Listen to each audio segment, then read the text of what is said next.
Hello everyone. Now before we dive in today, I want to gently ask, have you been sitting down for a while? Like maybe since breakfast? And it's now nearly tea time? Well then, this little chat is especially for you. You see, after the age of 70, our bodies become rather like classic cars, still beautiful, still capable of lovely long drives. But they do need a bit of extra maintenance. And by maintenance, I mean movement, not just standing up to get another biscuit. Now let me say this clearly, chairs are not evil. They're wonderful. They're perfect for resting, for reading, for watching your favorite detective show. But when you and your chair start spending more time together than you do with your own feet, that's when the trouble begins. Sitting too much is like feeding your muscles a steady diet of nothing. They quietly shrink. Your back starts muttering complaints. Your legs forget what stairs feel like. And before you know it, standing up feels like climbing Mount Everest. In slippers, let me tell you about Uncle Stanley. He loved his recliner more than his garden. Every day was the same. Breakfast, crossword, nap, lunch, another nap, some telly, and then bedtime. He once told me, "I'm not lazy, lad, I'm just horizontally inclined." But over time, he started needing help getting out of bed. Then walking became tricky. Then one day, he looked at the stairs and said, "Nope, that's a mountain I'm not climbing." But guess what happened when he started joining a simple morning stretch class at the community center? After a few weeks, he was up before sunrise, back in the garden, pulling weeds like a champion. He even said, "I feel like I'm back in my boots again." So here's the truth. Movement isn't about running marathons. It's about telling your body, "I still need you." And your body surprisingly says, "Oh, thank goodness. I thought you'd forgotten me." A little walking, a bit of stretching, even slow dancing with the radio, they all count. The key is to do it every day. Because every time you stand, your bones whisper, "Thank you." Your heart says, "Finally." And your joints? They sigh with relief. I know sometimes it feels safer to sit, especially after a fall, or when your knees sound like bubble wrap. But being still too often is a sneaky thief. It steals strength, balance, confidence. And bit by bit, independence. Remember this lovely saying, "A rolling stone gathers no moss." And you, my dear, are not a mossy rock. You're a rolling wonder with stories to tell, places to go, even if it's just to the kitchen and back with flair. So today, get up. Just for a few minutes. Walk to the window. Look at the sky. Wiggle your toes. Pretend you're marching in a slow parade. You don't have to win a medal. You just have to show up. Because every step you take, every stretch you make is a quiet act of rebellion against aging too soon. All right, that's enough sitting with me for now. Let's give that sofa a break. Go on, stand up with me. Yes, right now. Arms up, shoulders back. You've still got it.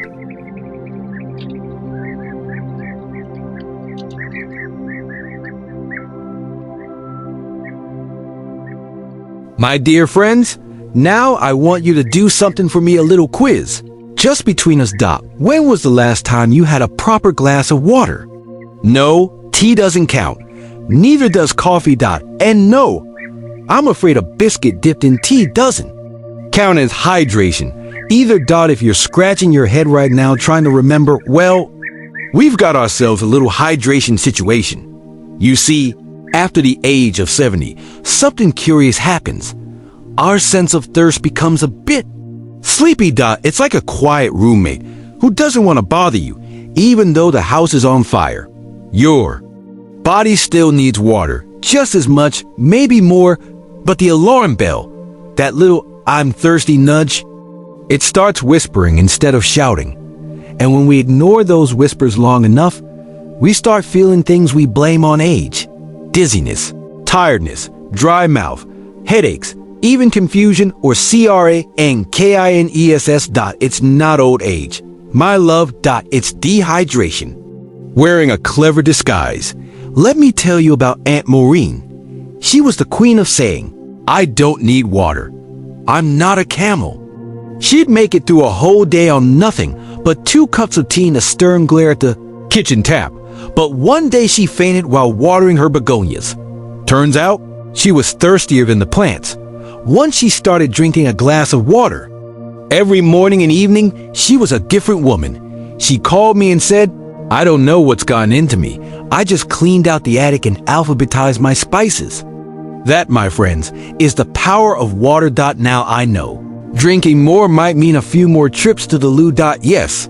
It can be inconvenient. Yes. Sometimes the plumbing isn't what it used to be. But here's the twist. When you drink water regularly, everything works better. Your bladder, your brain, your skin, your smile. Even your joints feel a bit more oiled, like a door that stopped squeaking. Let's remember the wise words of Leonardo da Vinci. Water is the driving force of all nature. And guess what? That includes you.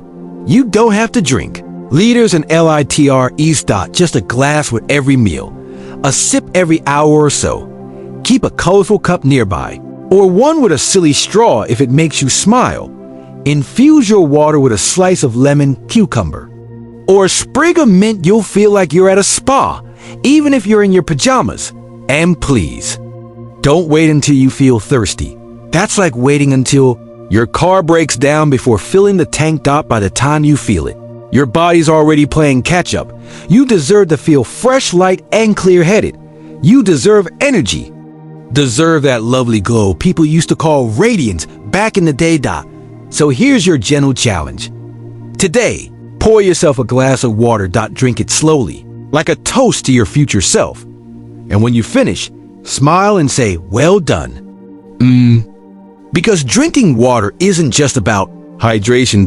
It's about choosing to care, choosing to thrive, choosing to be present and vibrant.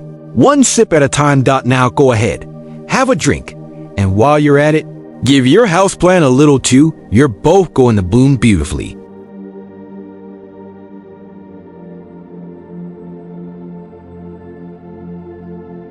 My dears, let's take a quiet breath together. In, out. Now.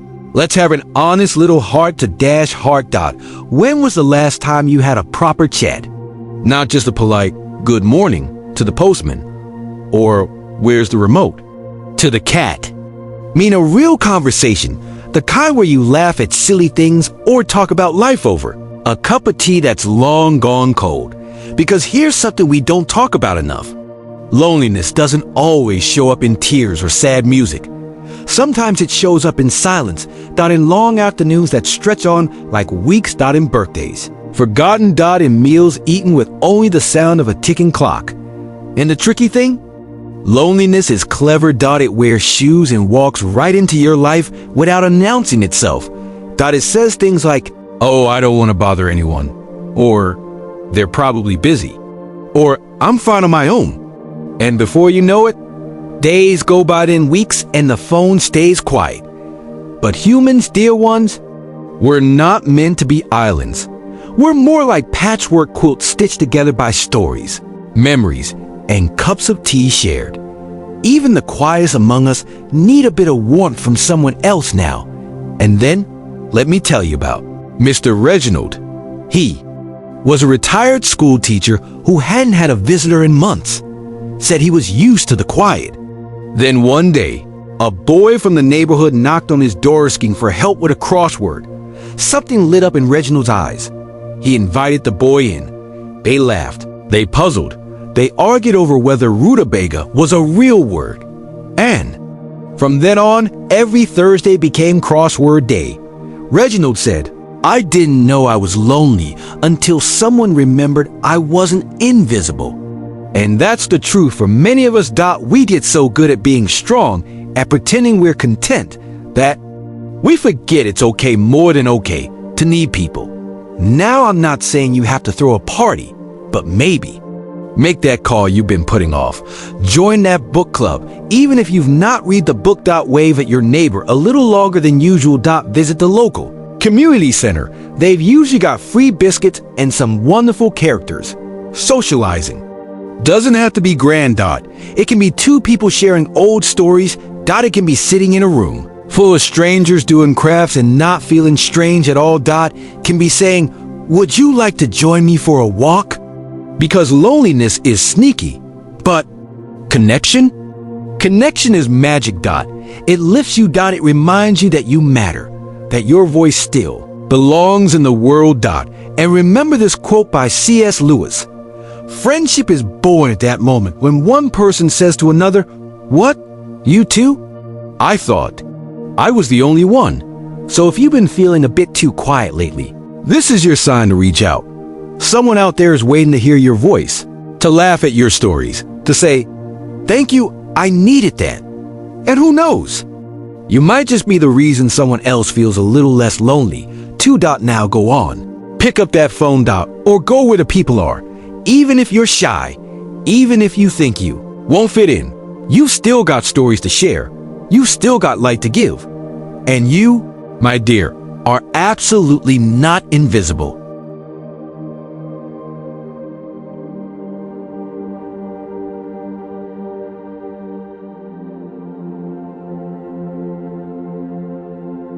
My lovely ones, now, I know sleep isn't always the easiest topic to bring up. Some of us fall asleep before the end of the weather report. Others toss and turn like a pancake on a hot pan. And a few of us, well, we lie awake staring at the ceiling, wondering if we left the kettle on back in 1983. But here's the truth, soft and simple. Sleep is not a luxury. It's not just something we do when there's nothing better on telly. Sleep is medicine, the kind with no side effects, no prescription, and no cost, just a warm bed, a quiet room, and a little bit of surrender. After 70, though, sleep can become a bit of a rascal. We may not feel as sleepy at night. We may doze off during the day, then stare at the wall come midnight, like an owl in a cardigan. But skipping proper sleep, or treating it like an afterthought, is one of the sneakiest ways to sabotage your health. Why? Because sleep is when the body fixes itself. It's when your brain takes out the rubbish, when your heart slows down and says, "Thank goodness, a break." And your immune system? It uses that time to patrol like a tiny army, chasing off trouble before it begins. No sleep, no repair. No sleep, more FORGETFULNESS. No sleep. More falls, slower reaction, shorter temper. You get the idea. Let me tell you about Uncle Jeffrey, a delightful man, big fan of marmalade, jazz music, and staying up past midnight watching documentaries about trains. He said, sleep is for people who don't have hobbies. But after a while, he started forgetting where he put his glasses, even when they were on his face. He'd nap during conversations, and he became so clumsy. He managed to spill soup on the dog 3 times in 1 week. Finally, he started to sleep. Routine. No telly after 9 p.m. A warm shower. No caffeine after lunch. Yes, I know, sacrilege. And guess what? You was sharper. Funnier. And the dog stayed soup-free. Now, sleep might take patience. It might take trying things like blackout curtains, white noise, a good book, or a touch of lavender on the pillow. But please don't just shrug and say, "Well, I'm old. I'm supposed to sleep badly." That's like saying, "I've had this umbrella for 30 years. I don't mind if it leaks." You deserve rest, not just naps in the armchair. Real deep, healing sleep. As the ancient philosopher Heraclitus once said, even a soul submerged in sleep is hard at work and helps make something of the world. Isn't that a beautiful thought? Even when you're sleeping, you're still becoming, still healing, still contributing something precious to the world. So let's honor our sleep. Let's treat it like a dear friend. Let's make our bedrooms cozy, calm, and inviting, not cluttered with paperwork or haunted by flashing phone screens. Turn down the lights. Turn off the noise. Tell your brain it can rest now. The world will wait till morning. And if you wake in the middle of the night, don't panic. Breathe. Maybe read a gentle poem, maybe sip warm milk, or listen to something soft. But don't let your thoughts convince you that sleep is over. Invite it back with kindness, not frustration, because every night is a gift, and every morning we wake, refresh and steady, is proof that something sacred still stirs within us. So tonight, when you tuck yourself in, don't think of it as just sleep. Think of it as a healing ceremony, a quiet celebration of life well lived. Now, go on, snuggle up, close your eyes, and dream something beautiful.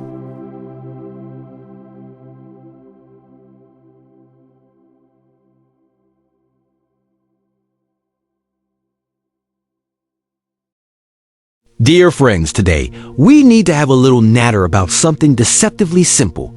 Movement. Yes, I know, your knees are creaky, your hips sound like old floorboards, and every time you bend down, it feels like you're retrieving treasure from the Titanic. But stick with me, because this one matters more than we often realize. Let me put it plainly.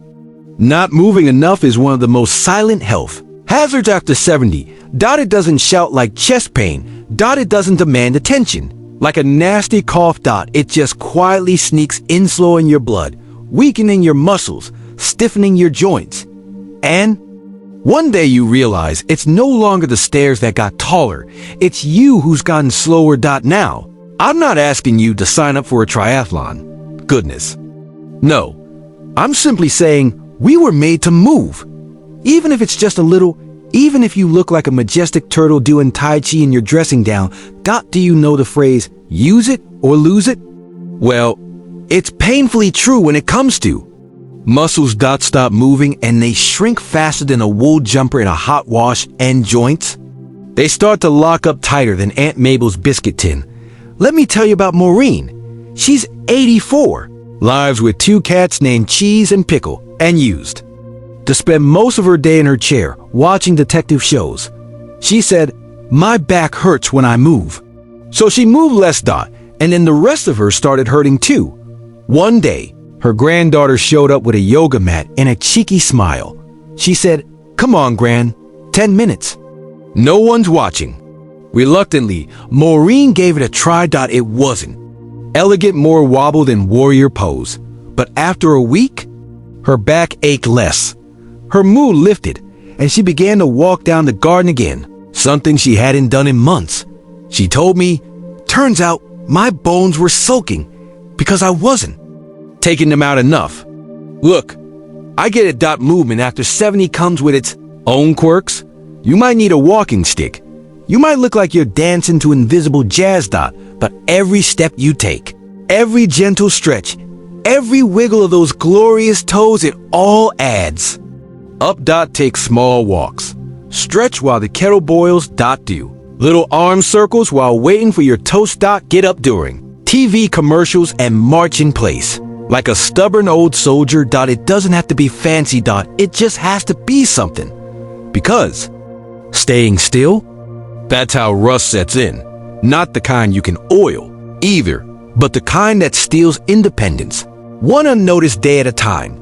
Now here's a quote to carry with you from the brilliant Marcus Aurelius, Roman emperor and wise philosopher. What stands in the way becomes the way. Let that sink in. A sore knee? Let it teach you to move gently. A stiff hip? Let it invite you to stretch kindly. Your limitations aren't obstacles. They're signposts showing where care is needed most. And don't forget, movement helps the brain. 2. It wakes you up, lifts your spirits, and reminds you that, yes, you are still alive and still capable. No matter what the mirror says. So, my dear ones, promise me this. You won't let the sofa become your best friend. You'll keep your body in the conversation, even if it grumbles a bit at first. Because movement is freedom, and freedom, at any age, is worth moving for. Go on, stand up. Roll your shoulders. Take a slow lap around the room. And remember, you're not rusting. You're rewiring. You're reclaiming one beautiful step at a time.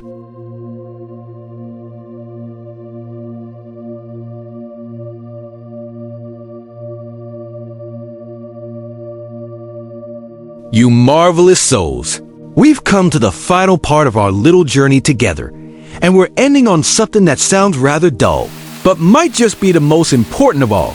Let's talk about check-ups. I know no one enjoys A trip to the doctor. You sit there for ages, flip into a magazine from 2014. Then someone pokes you, weighs you, and asks questions like, "Have you been eating well?"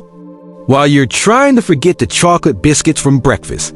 But here's the truth. Skipping regular health checkups after 70 is like playing poker blindfolded with your house. On the line. It's a quiet gamble, one you may not even realize you're making.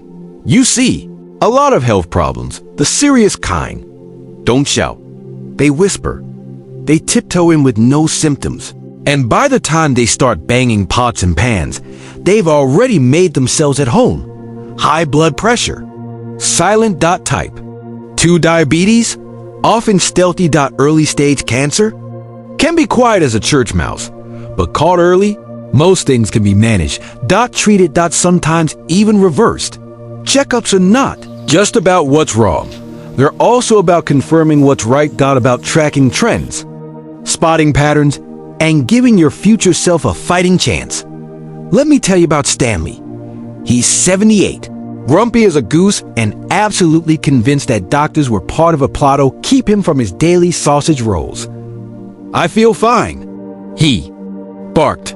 "I don't need anyone poking around in my business."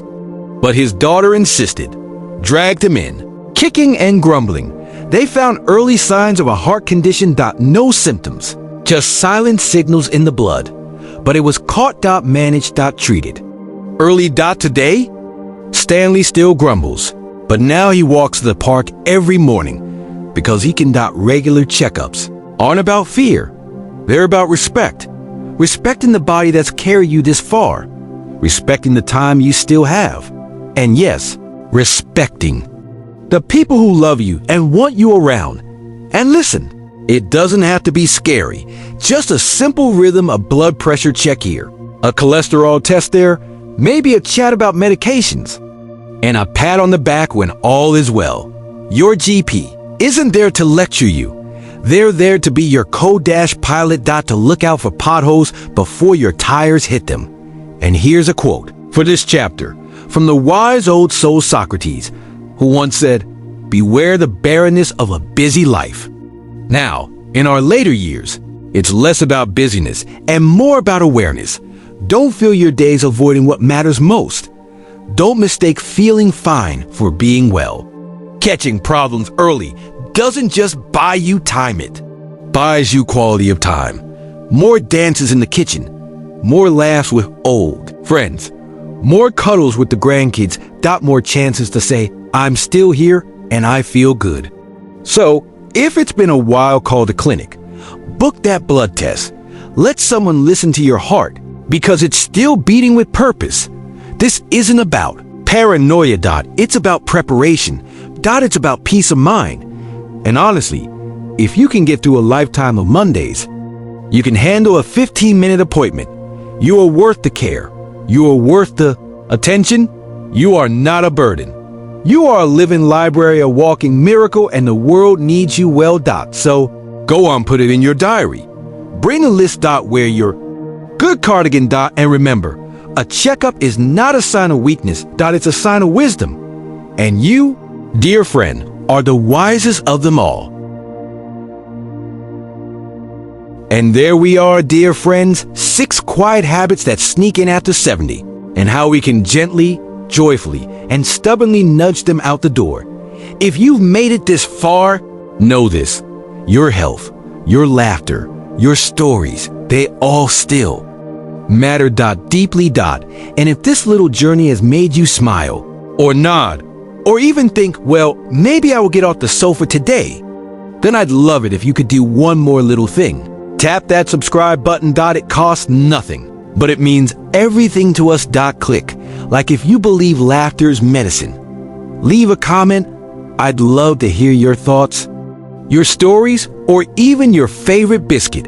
And most of all, share this video with someone you care about, a friend, a sibling, a neighbor. Because the best gift we can give is a gentle reminder. You're never too old to take charge of your health. And you're certainly never alone. Thank you so much for watching, for listening, and for being here. Stay curious, stay moving, and stay wonderfully unapologetically you.